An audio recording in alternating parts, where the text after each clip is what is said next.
বাংলাদেশের কাছে হারের পর আইসিসির শাস্তির শঙ্কায় অস্ট্রেলিয়া।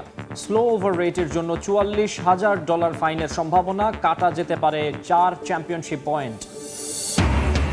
ডারউইনে টেস্ট দলের সাফল্যে অনুপ্রাণিত বাংলাদেশ এইচপি। আত্মবিশ্বাসী দল জিততে চায় টপ এন্ড টি20। জাতীয় দলে ফেরার লক্ষ্য সাব্বিরের।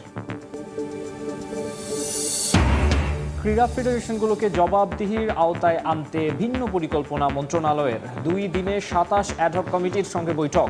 5 বছরের ক্যালেন্ডার চাইলেন প্রতিমন্ত্রী।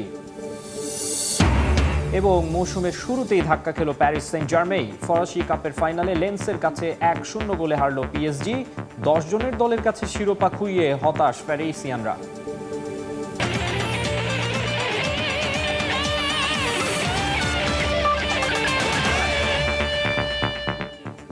বিশ্বের নানা প্রান্তের খেলাধুলার খবর জানিয়ে দেব আমি মাকসুম আলম খান। শুরুতেই সরকারের 180 দিন পূর্তির খবর।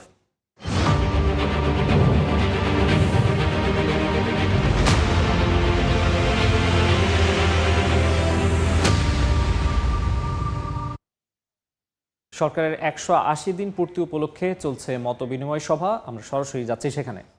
আমরা সবসময় বলেছি যে স্বাক্ষরিত যে জাতীয় সনদ সেটা বাস্তবায়নের লক্ষ্যে হাবড় দেবেন। আমরা কখনো বলি নাই যে খালি এই ডকুমেন্টটা। আমরা সবসময় বলেছি যে ডকুমেন্টে আমরা সবাই একমত হয়েছি এটাই হলো জনগণের ম্যান্ডেট। এবং সেখানে বলা আছে যে যা নোট অফ ডিসেন্ট দিছে, কিন্তু বিএনপি খালি নোট অফ ডিসেন্ট দেয় নাই তো। আজকে যারা সংসদের বিরোধী হলো তাদেরও নোট অফ ডিসেন্ট আছে। জুলাই জাতীয় সনদ করে দেখেন, বলা হয়েছে যারাই যে নোট অফ ডিসেন্ট দিয়েছে এটা তারা তাদের নির্বাচনী ইস্তাহারে উল্লেখ করবে, জনগণের সামনে উপস্থাপন করবে। জনগণ যদি এটার প্রতি সমর্থন দেয় তাহলে তারা সেই অনুযায়ী বাস্তবায়ন করবে। আমরা আমাদের কথা থেকে সরি নাই, আমরা আমাদের প্রতিশ্রুতিতেই আছি। যারা এটাকে অন্যভাবে বোঝানোর চেষ্টা করতেছেন, এমনকি যারা ওই সময় দস্তখত করেন নাই তারা পরবর্তীতে যে দস্তখত করেছেন তারা কিন্তু এই একই ডকুমেন্টে দস্তখত করেছেন, মেনে নিয়েছেন যে সংস্কারের জন্য সংবিধান সংশোধন করা হবে। এবং কি সংশোধন সেটা যে সনদে উল্লেখ আছে, সেখানে যদি কোনো দ্বিমত থেকে থাকে এটা জনগণের সামনে নির্বাচনী ইস্তাহারের মাধ্যমে উপস্থাপন করা হবে। জনগণের ম্যান্ডেট পেলে সে অনুযায়ী বাস্তবায়ন করা হবে। এর পরেও আমাদের মাননীয় প্রধানমন্ত্রী সংসদে বলেছেন যে দেখেন, যাই কিছু হোক এটা যখন বিল আকারে সংশোধনে আসবে তখন তো আমরা সবাই এটা নিয়ে আলোচনা করতে পারবো। এবং এই আলোচনায় যদি আমাদের মতের চেয়ে বেটার কোনো অভিমত আমরা পাই, হতে পারে আমরা সেটা গ্রহণ করবো। কিন্তু আলোচনাই করতে চাবেন না, এই নিয়ে যে একটা কমিটি করার কথা হয়েছে সেখানে অংশগ্রহণ করতে যাবেন না। গণতন্ত্রে তো আলোচনার কোনো বিকল্প নেই, সংসদেই হোক সংসদের বাইরে হোক। কাজে আমরা মনে করি এই নিয়ে কোনো দ্বন্দ্ব বিসম্বাদের কিছু নাই। আল্লাহর ওয়াস্তে আপনারা সমস্ত ডকুমেন্টগুলি একটু দেখেন, দেখে যদি মনে করেন যে আমরা দোষ করেছি বলেন, আমরা সংশোধনের চেষ্টা করব। Thank you. সরকারের 180 দিন পূর্তি উপলক্ষে প্রধানমন্ত্রীর কার্যালয়ে চলছে মতবিনিময় সভা। আমরা এতক্ষণ সরাসরি ছিলাম সেখানে। বক্তব্যের সম্পূর্ণ অংশ দেখতে ভিজিট করুন সময় টিভির ফেসবুক পেজে। এবারে যাব খেলার খবরে। বাংলাদেশের কাছে লজ্জাজনক হারের পর আরও বড় দুশ্চিন্তায় অস্ট্রেলিয়া। ডারউইন টেস্টে আইসিসির নিয়ম ভেঙে বড় শাস্তির মুখে অজিরা। অস্ট্রেলিয়ান গণমাধ্যমের দাবি স্লো ওভার রেটের কারণে $44,000 জরিমানা গুনতে হবে প্যাট কামিন্স, ট্রাভিস হেডদের। এছাড়া আইসিসি ওয়ার্ল্ড টেস্ট চ্যাম্পিয়নশিপেরও 4 পয়েন্ট কাটা যাবে অজিদের। 9 উইকেটে বাংলাদেশের ঐতিহাসিক টেস্ট জয়, আর অজিদের 149 বছরের টেস্ট ইতিহাসের সবচেয়ে বড় লজ্জা। প্যাট কামিন্সদের সব জায়গা থেকেই সইতে হচ্ছে সমালোচনা। এরই মাঝে এবার মাথার ওপর আইসিসির নিয়ম ভাঙার অভিযোগ। অস্ট্রেলিয়ার পুরো দলই এখন অপেক্ষায় বড় শাস্তির। ডারউইন টেস্টের তৃতীয় দিনে অস্ট্রেলিয়ার বোলিং করার কথা ছিল 90 ওভার, কিন্তু অজিরা করেছে 86 ওভার, 4 ওভার কম। আর এই 4 ওভারই অস্ট্রেলিয়ার জন্য বড় বিপদের শঙ্কা। আইসিসির নিয়ম অনুযায়ী নির্ধারিত সময় ওভার শেষ করতে না পারলে স্লো ওভার রেটে শাস্তির বিধান আছে, আর সেই হিসাবে প্রতি ওভারের জন্য ম্যাচ ফির 5% জরিমানা করা হতে পারে। অর্থাৎ অজিরা মোট 4 ওভার কম করেছে, পুরো দলের ম্যাচ ফির 20% জরিমানা হওয়ার শঙ্কায় অজিরা। একাদশের প্রত্যেক খেলোয়াড়ের $20,000 ম্যাচ ফির মধ্যে জরিমানা গুনতে হবে $4,000 অস্ট্রেলিয়ান ডলার, 11 জনকে গুনতে হবে মোট $44,000 বাংলা টাকায়, যার পরিমাণ প্রায় 39 লাখ টাকা। যদিও এমন দাবি পুরোটাই অস্ট্রেলিয়ান গণমাধ্যমের। তবে শুধু জরিমানায় নয়, অজিদের এই অপরাধের প্রভাব পড়তে পারে আইসিসি ওয়ার্ল্ড টেস্ট চ্যাম্পিয়নশিপের পয়েন্ট টেবিলেও। 4 ওভার কম করার কারণে নিয়ম অনুযায়ী 4 পয়েন্ট কেটে নেওয়া হতে পারে অস্ট্রেলিয়ার। যদিও এখনও আনুষ্ঠানিকভাবে শাস্তির বিষয়ে কোনো ঘোষণা দেয়নি আইসিসি। ডারউইনে ম্যাচ রেফারি হিসেবে ছিলেন ক্যারিবিয়ান রিচি রিচার্ডসন। তার রিপোর্টের পরেই সিদ্ধান্ত নেবে বিশ্ব ক্রিকেটের নিয়ন্ত্রক সংস্থা। ওয়ার্ল্ড টেস্ট চ্যাম্পিয়নশিপের টেবিলে 84 পয়েন্ট নিয়ে এখন সবার উপরে অস্ট্রেলিয়া। তবে 4 পয়েন্ট কমলেও খুব একটা অসুবিধা হবে না অজিদের, কারণ পয়েন্ট পার্সেন্টেজ কমবে না। অন্যদিকে অস্ট্রেলিয়ার বিপক্ষে ঐতিহাসিক জয়ে 66.67 পয়েন্ট নিয়ে টেবিলের চতুর্থ স্থান পাকাপোক্ত করেছে বাংলাদেশ। যদিও প্রথম ইনিংসে টাইগাররাও ধীরগতির বোলিং করেছে, তবে 53 ওভারে অজিদের অল আউট করতে পারায় শাস্তি থেকে বেঁচে যাচ্ছে বাংলাদেশ। বিপরীতে শান্তরা পুরো 183 ওভার ব্যাটিং করায় বিপাকে পড়েছে অস্ট্রেলিয়া। তবে অস্ট্রেলিয়ার এই পয়েন্ট হারানোর নজির এবারই প্রথম নয়। এর আগে 2020 সালে বক্সিং ডে টেস্টে 4 পয়েন্ট হারিয়েছিল অজিরা, যার কারণে সেই আসরে খেলতে পারেনি ওয়ার্ল্ড টেস্ট চ্যাম্পিয়নশিপের ফাইনাল। তামিম হোসেন, সময় সংবাদ। এদিকে ডারউইনে টেস্ট দলের সাফল্যে অনুপ্রাণিত এইচপি দলও টপ এন্ড টি20 সিরিজের শিরোপা নিয়েই ফিরতে চান তারা। এই টুর্নামেন্টে ভালো খেলে জাতীয় দলে ফেরার স্বপ্ন ক্রিকেটারদের। ব্যাট হাতে ঝড় তুলতে প্রস্তুত hard hitter Sabbir Rahman. Australia মাটিতে এসে অস্ট্রেলিয়া ম্যাচ জিতা এবং 4 দিনের ম্যাচ শেষ করা, এটা আমাদের জন্য একটা বড় অ্যাচিভমেন্ট। ম্যাচ দেখছি অ্যাজ এ অডিয়েন্স হিসেবে এবং খুবই চমৎকার ফিলিং আসছে, যে মনে হচ্ছে যে আমি মাঠে খেলতেছি। অবিশ্বাস্য জয়ের আনন্দ ভাগাভাগি করে নিতে ডারউইনে আরও একদল সঙ্গী পেয়েছেন শান্তরা। জাতীয় দলের পাশাপাশি সেখানে অবস্থান করছে হাই পারফরম্যান্স টিমও। টপ এন্ড টি20 সিরিজ খেলতে নর্দার্ন টেরিটরিতে এইচপি ক্রিকেটাররা। টুর্নামেন্টের আগে ন্যাশনাল টিমের সাফল্যে উজ্জীবিত গোটা দল। টপ এন্ড ক্রিকেটার হচ্ছে টি20, ওটা টেস্ট ম্যাচ ছিল। তারা যেটা খেলেছে তারা অবশ্যই একটা ভালো একটা অ্যাচিভমেন্ট করেছে। ও অ্যাচিভমেন্টের পাশাপাশি আমাদেরটাও, আমরা যদি ভালো মতো খেলতে পারি, ভালো যদি কাপ নিতে পারি, একটা বড় অ্যাচিভমেন্ট আমাদের ক্রিকেট বোর্ডের জন্য এবং বাংলাদেশের জন্য। চেষ্টা করবো দুটো অ্যাচিভমেন্ট যেন একসাথে নিয়ে যেতে পারে ঘরে। টপ এন্ড টি20তে লাল সবুজের প্রতিনিধিদের প্রতিপক্ষ Adelaide strikers academy, Australian capital territory, Hobart Hurricanes academy, Hyderabad Kingsman academy, Northern territory strike, Victoria CA একাদশ। এছাড়াও আছে নিউজিল্যান্ড এ এবং নেপাল জাতীয় দল। মাঠে নামার আগে টেস্ট দলের ক্রিকেটারদের কাছ থেকে ডারউইনের কন্ডিশন সম্পর্কে একটু আধটু ধারণাও নিচ্ছে এইচপি ইউনিট। মাঠ সম্বন্ধে, উইকেট সম্বন্ধে কথা হয়েছে, ওয়েদার নিয়ে কথা হয়েছে। আমার জন্য মানানিয়াটা একটু সহজ হবে, যেহেতু আমি 20 দিন আগে ইংল্যান্ড থেকে আসছি। যারা আছেন তারা খুবই প্রফেশনাল, তারা খুব তাড়াতাড়ি মানিয়ে নিতে পারবে আই হোপ। এ আসরেও অভিজ্ঞ দল পাঠিয়েছে বিসিবি। সাব্বির রহমানের পাশাপাশি আছেন শামীম পাটোয়ারি, রিপন মণ্ডল, আব্দুল গাফফার সাকলাইন, হাবিবুর রহমান সোহান, জিসান আলম, আবু হায়দার রনিরা। নেতৃত্বে ইরফান শুক্কুর। এই টুর্নামেন্টকে জাতীয় দলে ফেরার মোক্ষম সুযোগ হিসেবে দেখছেন তারা। পরামর্শ নিচ্ছেন মেন্টর মাহমুদুল্লাহ রিয়াদের কাছ থেকে। উনি যেভাবে আমাদেরকে মনিটর করতেছেন, যেভাবে আমাদেরকে সব কিছুভাবে পার্ট বাই পার্ট বোঝাচ্ছেন, আমার কাছে তো আসলে নতুন মনে হচ্ছে না, মনে হচ্ছে আমার কলিগই আমাকে বোঝাচ্ছে। সো অনেক দিন খেলেছি ওনার সাথে, 7-8 বছর খেলেছি। আমরা খুবই ফ্রিলি কথা বলতে পারছি এবং উনি আমাদের খুবই ফ্রিলিভাবে টিচ করছে। কত বলে 50টা করতেছে? আল্লাহ যদি আমাকে তৌফিক দেয়, 20-22 বা 30 বলে করতে চাই অবশ্যই। বিসিবি আন্ডারে যত টুর্নামেন্টই হয় না কেন, যে প্লেয়ারই খেলে না কেন, এটা একটা মঞ্চ হতেই পারে এবং আমার কাছে সব সুযোগই, আমার কাছে ক্রিকেট ন্যাশনাল টিমে ফেরার জন্য সব মঞ্চই আমার জন্য। 9 দলের আসরটি মাঠে গড়াবে 21 আগস্ট, ফাইনাল 30 আগস্ট।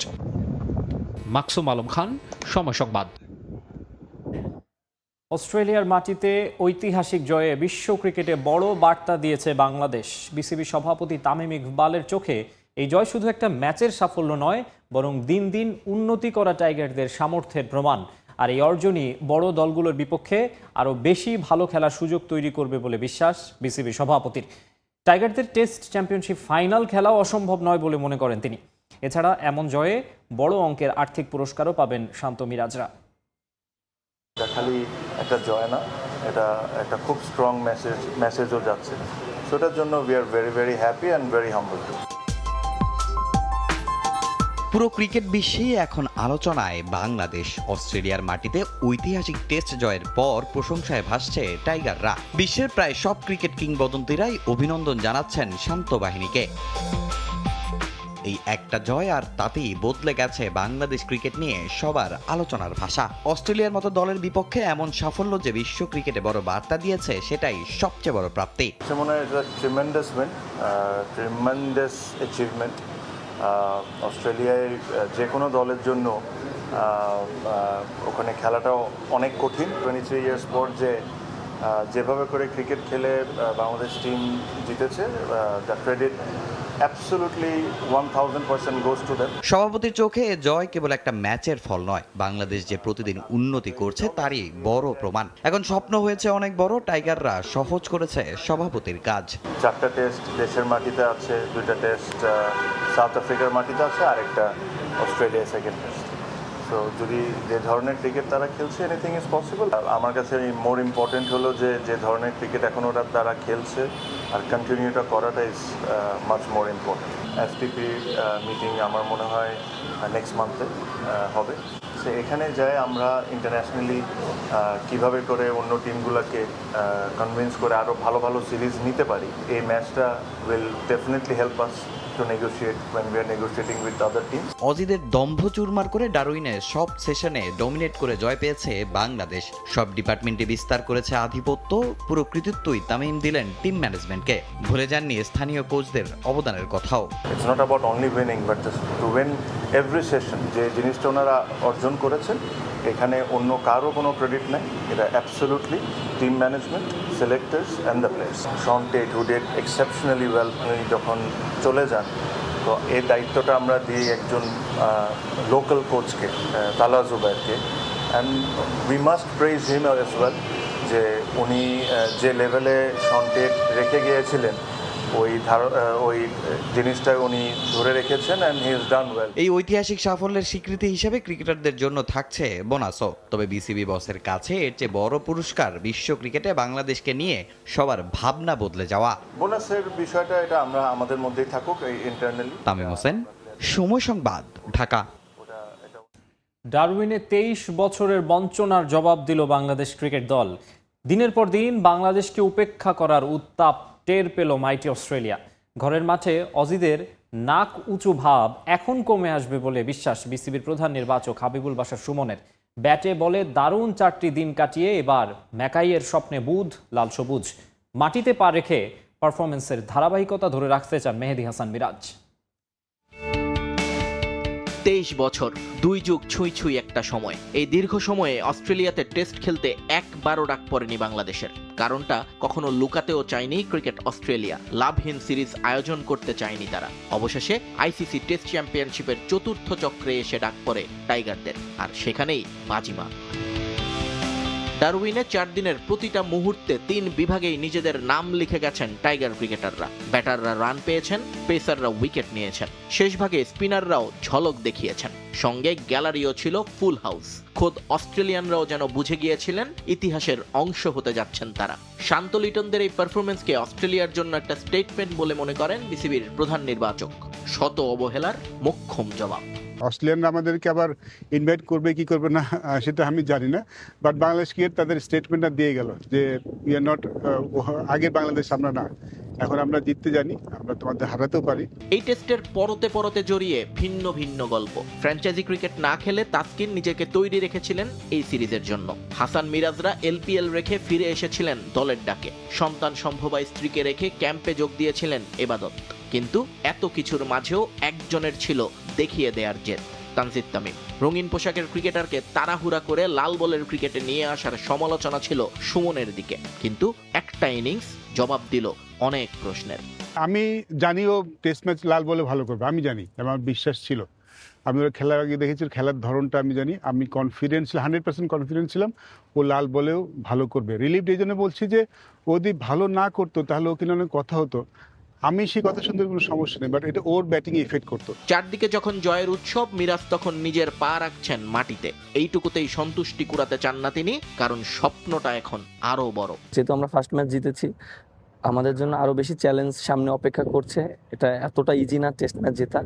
আমরা জাস্ট এখন এই মোমেন্টামই আছি এবং আমরা হয়তো প্ল্যানিং করব নেক্সট ম্যাচের জন্য পরে। 23 বছরের অপেক্ষা, অবহেলা আর অবিশ্বাসের জবাব দিয়ে বাংলাদেশ ক্রিকেট দল এখন তাকিয়ে ম্যাকাইয়ের দিকে। নিয়ন মুহাইমিন, সময় সংবাদ। বাংলাদেশের বিপক্ষে টেস্ট হারে অস্ট্রেলিয়ান গণমাধ্যমের তোপের মুখে প্যাট কামিন্সরা। সাবেক অজি ক্রিকেটাররাও কড়া সমালোচনা করছেন দলের পারফরম্যান্সের। এদিকে ঐতিহাসিক জয়ে টাইগার বন্দনায় মজেছে পুরো বিশ্ব। সাবেক থেকে বর্তমান, কোচ থেকে কমেন্টেটর সবাই মুগ্ধ টাইগারদের পারফরম্যান্সে। অভিনন্দন জানাচ্ছে ফ্র্যাঞ্চাইজি দলগুলোও। একটা ম্যাচ, একটা জয়, একটা অমর মহাকাব্য। অস্ট্রেলিয়ার মাটিতে প্রথম টেস্ট ম্যাচ জিতে অনন্য এক নজির গড়ল বাংলাদেশ। ম্যাচের হিসেবে বিশ্বের দ্বিতীয় দ্রুততম দল হিসেবে যৌথভাবে অজিদের ঘরের মাঠে হারালো টাইগাররা। একসঙ্গে 6 দলকে পেছনে ফেলে এই রেকর্ড নিজেদের করে নিল শান্ত বাহিনী। অস্ট্রেলিয়া দলে কোনো প্রতিভা নেই, এখনো বুড়োদের ওপর ভরসা করেই চলে দলটা। পরিসংখ্যান দিয়ে এমনভাবে কামিন্সদের তুলোধুনো করেছে ক্রীড়া সাংবাদিকরা। সত্যিই তাই, বাংলাদেশের বিপক্ষে অভিজ্ঞ শক্তিশালী দলই রেখেছিল অস্ট্রেলিয়া টিম ম্যানেজমেন্ট। দলে মাত্র একজনের বয়স 30-এর নিচে, বাকি সবার বয়সের গড় 33-এর কিছু বেশি। যে বয়সে অবসরে যায় খেলোয়াড়রা, তারাই এখনো টানছে অজিদের টেস্ট দল। এমন হার মানতেই পারছেন না অস্ট্রেলিয়ার সাবেক ক্রিকেটাররা। ম্যাচ শেষে মার্ক ওয়া, ম্যাথু হেইডেন, রিকি পন্টিংরা কড়া সমালোচনা করেন টিম অস্ট্রেলিয়ার। তাদেরও শঙ্কা, নতুন তারকার অভাবে ভবিষ্যৎ পূর্বে অস্ট্রেলিয়ার। এই হারকে অস্ট্রেলিয়ার ইতিহাসে সবচেয়ে বড় অঘটন মনে করেন ওয়া। এদিকে উল্টো চিত্র টাইগারদের ড্রেসিং রুমে। গোটা দুনিয়া থেকে ধেয়ে আসা প্রশংসার বাণে ভাসছে বাংলাদেশ। ভারতীয় গণমাধ্যমগুলো বেশ ফলাও করে হেডলাইন করেছে শান্তদের জয় নিয়ে। বাদ যায়নি ক্রিকেটাররাও। ওয়াসিম জাফর, ম্যাথিউস, পিটারসন অভিনন্দন জানিয়েছেন টাইগারদের। ধারাভাষ্যকার ল্যান্ড বিশপের মতে, তামিম হাসান শান্তদের পারফরমেন্সই বলে দেয় এরা এরকম একটা জয়ের দাবিদার। টাইগারদের জয়ের প্রশংসা করেছে আইপিএল দল চেন্নাই সুপার কিংস। জাতীয় সঙ্গীতের সঙ্গে শান্তদের দলীয় ছবি দিয়ে সামাজিক মাধ্যমে শুভেচ্ছা জানিয়েছে এশিয়ান ক্রিকেট কাউন্সিল। তবে এখানেই যুদ্ধ শেষ নয়, লড়াইটা এখন আরও কঠিন। ডারউইন ছেড়ে ম্যাকাইয়ে, লক্ষ্যটা প্রথম টেস্ট জয় থেকে প্রথম টেস্ট সিরিজ জয়। নাজমুল হাসান পুলক, সময় সংবাদ। দেশের ক্রীড়াঙ্গনকে ঢেলে সাজাতে নতুন নতুন পরিকল্পনা হাতে নিয়েছে যুব ও ক্রীড়া মন্ত্রণালয়। ইতোমধ্যে ফেডারেশনগুলোকে স্বাবলম্বী করতে 1244 কোটি টাকা বরাদ্দ দিচ্ছে সরকার। তবে তার জন্য সবার কাছে 5 বছরের একটি পূর্ণাঙ্গ ক্যালেন্ডার চাওয়া হয়েছে। 27 ক্রীড়া ফেডারেশনের নবনিযুক্ত অ্যাডহক কমিটিগুলোর সঙ্গে মত বিনিময়ের ধারাবাহিকতায় আজ 13 ফেডারেশনের সঙ্গে বসেছেন প্রতিমন্ত্রী আমিনুল হক। এই মুহূর্তে জাতীয় ক্রীড়া পরিষদে আছেন রিপোর্টার জিহাদ আল হাসান। আমরা সরাসরি চলে যাব তার কাছে। জিহাদ, ক্রীড়াঙ্গন বা ফেডারেশনের কিন্তু দীর্ঘদিনের স্থবিরতা ছিল, সেই স্থবিরতা কাটিয়ে নতুন করে যে নতুন সরকার, সেই সরকার কিন্তু ফেডারেশনের 27 ফেডারেশন কিন্তু অ্যাডহক কমিটি গঠন করে। এই অ্যাডহক কমিটিগুলোর কিন্তু মূল লক্ষ্য বা যেটা ঠিক করে দিয়েছে এনএসসি বা জাতীয় ক্রীড়া পরিষদ, সেটা কিন্তু সেই 27 ফেডারেশনের মূল লক্ষ্যটা থাকবে নির্বাচন, এবং এই নির্বাচনে দেওয়ার পরে এই অ্যাডহক কমিটি কিন্তু সরে দাঁড়াবে বা নতুন নির্বাচিত যে কমিটি থাকবে তাদের হাতে দায়িত্ব তুলে দেওয়া। সেই নতুন যে অ্যাডহক কমিটি, 27 ফেডারেশনের অ্যাডহক কমিটি গঠন করার পর কিন্তু জাতীয় ক্রীড়া পরিষদে কিন্তু একটা মতবিনিময় সভা আয়োজন করেছে যুব ও ক্রীড়া প্রতিমন্ত্রী আমিনুল হকের সঙ্গে। সেই সবাই কিন্তু 27 ফেডারেশনের কর্তারা এসেছেন। 2 দিন ধরে এই সভা চলছে। গতকালকে যেটা ছিল 14 ফেডারেশন কিন্তু এসেছিলেন। আজকে কিন্তু বাকি যে 13 ফেডারেশনের কর্তা, সভাপতি, সেক্রেটারি বা আরও যারা সদস্য রয়েছেন তারাও কিন্তু এই সভায় এসেছেন। তাদের সঙ্গে কিন্তু মতবিনিময় সভা চলছে দ্বিতীয় দিনের মতো 13 ফেডারেশন নিয়ে। বিশেষ করে যদি বলি যে সভায় কিন্তু প্রত্যেকটা ফেডারেশনের কিন্তু সভাপতিরা কথা বলছেন যে তাদের আসলে চাওয়া পাওয়া বা তাদের প্রতিবন্ধকতাগুলো কি সেগুলো কিন্তু মন্ত্রীকে জানাচ্ছিলেন, এবং তাদের যে লক্ষ্য সেগুলো কিন্তু বলছিলেন। যেমন কি কালকে যে কথা যদি একটু বলি যে 1244 কোটি টাকার যে সিড মানি ঘোষণা করেছে যুব ও ক্রীড়া প্রতিমন্ত্রী আমিনুল হক, সেই সিড মানি কিন্তু প্রত্যেকটা ফেডারেশন কিন্তু একটা করতে যাচ্ছে, যেটা হচ্ছে ক্যাটাগরি অনুযায়ী তাদেরকে এই অর্থ দেওয়া হবে। সেই অর্থ কিন্তু দিয়ে তারা যে একটা কোথাও বাণিজ্যিক বা কোথাও কিন্তু খাটাবেন, সেই অর্থের লভ্যাংশ যে 75% সেটা কিন্তু ফেডারেশনের ভবিষ্যৎ কাজে কিন্তু কাজ হবে, এবং যে 25% থাকবে সেই 25% কিন্তু আবারও বিনিয়োগ হবে, সেই সিড মানি দিয়ে কিন্তু ফেডারেশনগুলো নিজেরা স্বয়ংসম্পূর্ণ হতে পারবেন। আরেকটি কথা যেটি মন্ত্রী বলেছিলেন যে গতকালকে, সেটি হচ্ছে প্রত্যেকটা ফেডারেশনকে শুধু নির্বাচন দিয়েই হবে না এবং বাকি কাজগুলোও কিন্তু করতে হবে। তো এই সব প্রতিবন্ধকতা এবং তাদের চাওয়া পাওয়া বা সামনের ক্যালেন্ডার কি তৈরি হবে, সেই সব কিন্তু একটা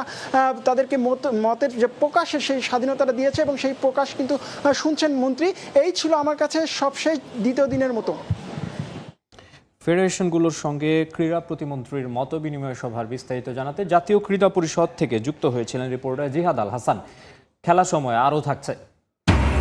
ফুটবল থেকে অবসরের আভাস ক্রিস্টিয়ানো রোনালদোর। 2026-27 মৌসুম শেষেই বিদায় জানাবেন বর্ণিল ক্যারিয়ারের। বুট জোড়া তুলে রাখার পর ভ্রমণ ও পরিবার নিয়ে বিশেষ পরিকল্পনা। নতুন মৌসুমের শুরুতেই বড় ধাক্কা খেল পিএসজি। ফরাসি সুপার কাপের ফাইনালে লেন্সের কাছে হেরে শিরোপা হাতছাড়া হলো প্যারিস সেন্ট জার্মেইন। 10 জনের লেন্সের বিপক্ষে 1-0 ব্যবধানে হেরেছে প্যারিসিয়ানরা। চ্যাম্পিয়ন্স লিগ ও সুপার কাপের টানা 2 শিরোপা ঘরে চ্যাম্পিয়নদের জন্য রাতটা হওয়ার কথা ছিল উৎসবের, কিন্তু সেই রাতই হয়ে গেল দুঃস্বপ্নে। 10 জনের লেন্সের কাছেও ব্যর্থ। ফরাসি সুপার কাপের ট্রফি হাতছাড়া জায়ান্ট পিএসজির। স্তাদে বুলেতে দেলসিসে শুরুটা ছিল পিএসজির দাপটেই। একের পর এক আক্রমণ, শুরু থেকেই চাপে লেন্সের রক্ষণ। 8 মিনিটে সুযোগ তৈরি হয়, কিন্তু কভারেজকেলিয়ার জোরালো শট ঠেকিয়ে দেন গোলরক্ষক। এরপরও হয়েছে একাধিক আক্রমণ, কিন্তু কাঙ্ক্ষিত গোলের দেখা পায়নি প্যারিসিয়ানরা। আর ঠিক তখনই ম্যাচের চিত্র পাল্টে যায় 32 মিনিটে লেন্সের আক্রমণ। ফ্লোরিয়ান থাউবিনের দারুণ এক গোলে এগিয়ে যায় স্বাগতিকরা। পিএসজির জন্য ধাক্কাটা আরো বড় হয় ম্যাচের 7 মিনিট পর। মিডফিল্ডে দেশজি দুয়ের ওপর ভয়ঙ্কর ফাউল করে সরাসরি লাল কার্ড দেখেন লেন্সের ক্লিয়ান আন্তোনিও। 10 জনের লেন্স। তখন মনে হচ্ছিল ম্যাচে ফেরাটা শুধু সময়ের ব্যাপার পিএসজির জন্য, কিন্তু দ্বিতীয়ার্ধে যেন অন্য গল্প।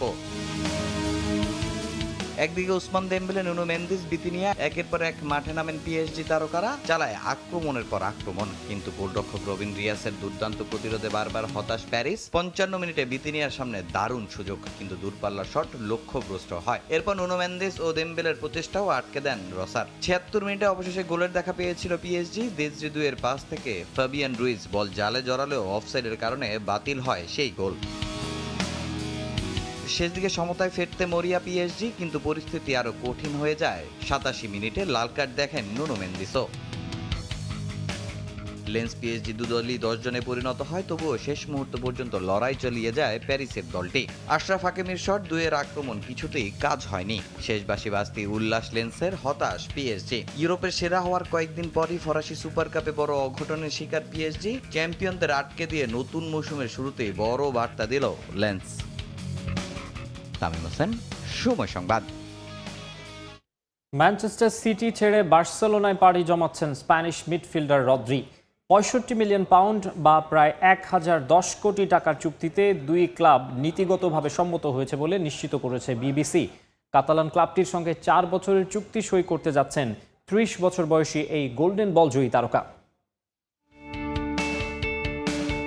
অবশেষে স্থির হচ্ছে ইউরোপিয়ান ক্লাব ফুটবলের দলবদলের বাজার। ছোটখাটো বেশ কয়েকটা ট্রান্সফার হলেও সবার নজর আটকে ছিল সিটি টু বার্সেলোনায়। বিবিসির খবর, স্বস্তি ফিরছে সেখানে। দলবদলে রাজি হয়েছে 2 ক্লাব।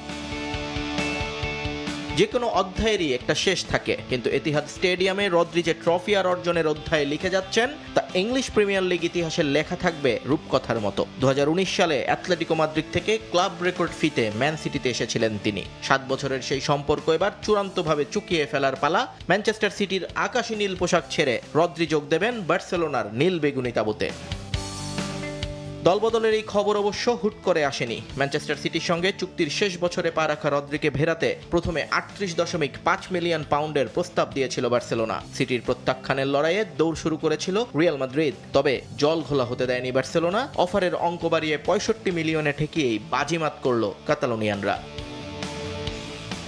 গেল মৌসুমটা রদ্রির জন্য মসৃণ ছিল না। হাঁটু আর হ্যামস্ট্রিং এর চোটে মাঠের বাইরে কাটাতে হয়েছে দীর্ঘ সময়, কিন্তু চ্যাম্পিয়নদের ফর্মটা যতই ওঠানামা করুক, ক্লাস তো পার্মানেন্ট। ফিরে এসে বিশ্বকাপে স্পেনকে নেতৃত্ব দিয়ে জিতিয়েছেন শিরোপা, নিজে হয়েছেন টুর্নামেন্টের সেরা খেলোয়াড়। ইনজুরি তার ধমনীতে লুকিয়ে থাকা জয়ের ক্ষুধা কমাতে পারেনি, বিশ্বমঞ্চে তা প্রমাণ করেছেন ব্যালন ডিওর জয়ী। ম্যানচেস্টার সিটির জার্সিতে 298টা ম্যাচে মাঠে নেমেছেন রদ্রি, জিতেছেন 4টা প্রিমিয়ার লিগ, 2টো FA কাপ, 3টা লিগ কাপ আর ক্লাবের ইতিহাসের প্রথম চ্যাম্পিয়ন্স লিগ। সিটির মাঝমাঠের সেই প্রাণভোমরা এবার ন্যু ক্যাম্পে নতুন গল্প লেখার অপেক্ষায়। 4 বছরের নতুন চুক্তিতে ন্যু ক্যাম্পে আসছেন নতুন সেনাপতি। স্প্যানিশ ফুটবলের রাজত্ব ফেরাতে রদ্রির মাস্টারমাইন্ডে ভরসা রাখছে বার্সেলোনা। নিয়ন মোহাইমিন, সময় সংবাদ। আবারও স্বাগত খেলার সময়ে। FA কমিউনিটি শিল্ডের খবর। ম্যানচেস্টার সিটিকে বিধ্বস্ত করে মৌসুমের প্রথম শিরোপা জিতল আর্সেনাল। কার্ডিফে FA কমিউনিটি শিল্ডে সিটিজেনদের 3-0 গোলে হারিয়েছে গানাররা। ম্যাচে দ্রুততম গোলের রেকর্ড গড়েছেন রিকার্ডো ক্যালাফিউরি। সিটির কোচ হিসেবে অভিষেক বিবর্ণ হয়ে রইল এনজো মারেস্কার। কার্ডিফের মিলেনিয়াম স্টেডিয়াম যেন উৎসবের মঞ্চ। সব আলোর কেন্দ্র জুড়ে সবশেষ মৌসুমের FA কাপ জয়ী ম্যানচেস্টার সিটি ও EPL চ্যাম্পিয়ন আর্সেনাল। ইংল্যান্ডের ক্লাব ফুটবলের দুই পাওয়ার হাউসের লড়াইয়ের মঞ্চ ছিল ঐতিহাসিক ওয়েম্বলি। তবে উইকেন্ডের কনসার্টের কারণে ভেন্যু সরিয়ে আনা হয় কার্ডিফে। তাতে উৎসবের রঙে ভাটা পড়েনি এক চুলো। মৌসুমের প্রথম শিরোপা, দুই জায়ান্টের লড়াইয়ে শুরুতেই উত্তাপ ছড়ায় আর্সেনাল। ম্যাচের 24 সেকেন্ডের মধ্যেই দ্রুততম গোল করে সিটিকে স্তব্ধ করে দেন ইতালিয়ান ডিফেন্ডার রিকার্ডো ক্যালাফিউরি। আসরের 128 বছরের ইতিহাসে এটাই সবচেয়ে দ্রুততম গোলের রেকর্ড। 28 মিনিটে আবারও আঘাত ম্যানচেস্টার সিটির দুর্গে। সিটির রক্ষণ ভাগকে ফাঁকি দিয়ে গ্রিক ফরওয়ার্ড ক্রিস্তোসের হেড থেকে পাওয়া বলে মাথা ছুঁয়ে গোল করেন জার্মানির অ্যাটাকিং মিডফিল্ডার কাই হাভার্টজ। গোলরক্ষক জিয়ানলুইজি দোন্নারুমা ঝাঁপিয়ে পড়ে চেষ্টা করেও বল আটকাতে পারেননি। পেপ গার্দিওলার বিদায়ের পর সিটিজেনদের হাল ধরেছেন এনজো মারেস্কা। তার অভিষেক ম্যাচে বিবর্ণ ছিল হল্যান্ডরা। বিশ্বকাপে আলো ছড়ানো এই তারকাকে খুঁজেই পাওয়া যায়নি ম্যাচে। 35 মিনিটে সুযোগ পেয়েছিলেন গোলের, তবে সুযোগ কাজে লাগাতে পারেননি। সিটির একের পর এক ব্যর্থতার মাঝেই আবারও হানা আর্সেনালের। 48 মিনিটে দুর্দান্ত গোল করেন মার্টিন ওডেগার্ড। এবারও হতাশ করেন দোন্নারুমা। তাকে কোনো সুযোগই দেননি গানার অধিনায়ক। পরপর 3 গোলে পিছিয়ে পড়েও সিটিকে উজ্জীবিত করার চেষ্টা করেছেন মাঠে আসা সমর্থকরা। তবে নিজের ছায়া হয়ে থাকা হল্যান্ড এদিন পারেননি কান্ডারি হতে। নিষ্প্রাণ সিটিকে উড়িয়ে দিয়ে শেষ পর্যন্ত মৌসুমের প্রথম শিরোপা জয়ের উল্লাসে মাতে আর্সেনাল। গানারদের রাজকীয় উদযাপনে ঢাকা পড়ে যায় সিটির চাপা কষ্ট। নিজেদের লুকিয়ে কোনো রকমে মান বাঁচিয়েছে হল্যান্ডরা। পারভিন আক্তার, সময় সংবাদ। আবারও স্বাগত খেলার সময়ে। ফুটবল থেকে অবসর নিতে যাচ্ছেন পর্তুগিজ মহাতারকা ক্রিস্টিয়ানো রোনালদো। বিখ্যাত লাইফস্টাইল ম্যাগাজিন ভোগকে দেয়া সাক্ষাৎকারে আল নাসর তারকা জানান 2026-27 মৌসুমই হতে যাচ্ছে তার ক্যারিয়ারের শেষ বছর। নক্ষত্রের যেমন পতন ঘটে, ঠিক তেমন অবসান ঘটে যুগের। একটা সময় শরীর আর সায় দেয় না, তখন আপনাকে বুঝে নিতে হয় আপনার সময় শেষ হয়ে এসেছে। ক্রিস্টিয়ানো রোনালদো হয়তো বুঝে গিয়েছেন ফুটবলে তার সময়টা ফুরিয়ে এসেছে। আর তাই তো 25 বছরের গৌরবময় ক্যারিয়ারের ইতি টানার ইঙ্গিত দিলেন পর্তুগিজ রাজপুত্র। 41 বছর বয়সী এই মহাতারকার নিজের ক্যারিয়ারের গুরুত্বপূর্ণ সিদ্ধান্তটা নিয়ে ফেলেছেন। 2026 বিশ্বকাপের পর অনেকেই ভেবেছিল রোনালদো এবার থামতে যাচ্ছেন। তবে স্পেনের কাছে হারের পর নিজের আন্তর্জাতিক ফুটবল থেকে অবসর নিয়ে আর মুখ খুললেননি CR7। তবে রোনালদো জানিয়ে দিয়েছিলেন 2026ই তার ক্যারিয়ারের শেষ বিশ্বকাপ এবং ফুটবলের সর্বোচ্চ সম্মানের এই ট্রফি জিততে না পারার আক্ষেপ নেই তার। এবার রোনালদো জানিয়ে দিয়েছেন ক্লাব ফুটবলেও বুটজোড়া তুলে রাখতে যাচ্ছেন তিনি। বিখ্যাত লাইফস্টাইল ম্যাগাজিন ভোগকে দেওয়া সাক্ষাৎকারে আল নাসর তারকা জানান 2026-27 মৌসুমই হতে যাচ্ছে তার ক্যারিয়ারের শেষ বছর। সম্ভবত এটাই আমার ফুটবলের শেষ বছর। আমি এক অসাধারণ লিগেসি রেখে যেতে চাই। সৌদি ক্লাব আল নাসরের সঙ্গে 2027 সালের জুন পর্যন্ত চুক্তির মেয়াদ রয়েছে রোনালদোর। ক্যারিয়ারে অসংখ্য শিরোপা জেতা রোনালদো অবসরটা কাটাতে চান নিজের মতো করেই। তবে ফুটবল ছাড়া যে তার জন্য সহজ হবে না সে কথাও জানা আছে পর্তুগিজ মহাতারকার। ফুটবল থেকে নিজেকে দূরে রাখতে প্যাডেল খেলার পাশাপাশি বেশি বেশি ভ্রমণ ও পরিবারের সঙ্গে সময় কাটানোর কথা জানান তিনি। ফুটবল ছেড়ে দিলে জীবনে একটা বড় শূন্যতা তৈরি হতে পারে, তাই শুধু একটি নয়, বিভিন্নভাবে নিজের সময় পূরণ করতে হবে। আরও আনন্দ করতে চাই, বেশি ভ্রমণ করতে চাই, প্যাডেল খেলতে ও দেখতে চাই, যেটা আমার খুব পছন্দ। আর যা অর্জন করেছি সেগুলো উপভোগ করতে চাই, কারণ শেষ পর্যন্ত এটি আমার 25 বছরের ত্যাগের ফল। 5 বারের ব্যালন ডিওর জয়ী রোনালদোর ক্যারিয়ারের শুরু স্পোর্টিং সিপিতে। এরপর খেলেছেন ম্যানচেস্টার ইউনাইটেড, রিয়াল মাদ্রিদ, ইউভেন্টাসের মতো ক্লাবে। ইউরোপের পাট চুকিয়ে 2023 সালে রোনালদো যোগ দেন সৌদি ক্লাব আল নাসরে, যেখানে নিজের ক্যারিয়ারের শেষ লক্ষ্য 1000তম গোলের মাইলফলক স্পর্শ করতে চান পর্তুগিজ বরপুত্র। ফাহিম ইসলাম, সময় সংবাদ। খেলার সময় শীর্ষ সংবাদগুলো জানিয়ে দিচ্ছে আরেকবার। বাংলাদেশের কাছে হারের পর আইসিসির শাস্তির শঙ্কায় অস্ট্রেলিয়া। স্লো ওভার রেটের জন্য $44,000 ফাইনের সম্ভাবনা। কাটা যেতে পারে 4 টেস্ট চ্যাম্পিয়নশিপ পয়েন্ট। ডারউইনের টেস্ট দলের সাফল্যে অনুপ্রাণিত বাংলাদেশ এইচপি। আত্মবিশ্বাসী দল, জিততে চায় টপ T20। জাতীয় দলে ফেরার লক্ষ্য সাব্বিরের। এবং মৌসুমের শুরুতেই ধাক্কা খেল প্যারিস সেন্ট জার্মেই। ফরাসি কাপের ফাইনালে লেন্সের কাছে 1-0 গোলে হারল পিএসজি। 10 জনের দলের কাছে শিরোপা খুইয়ে হতাশ প্যারিসিয়ানরা।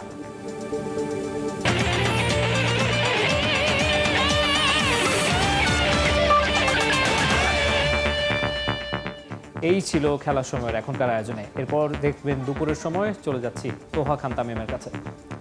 মাকসুম, আপনাকে ধন্যবাদ।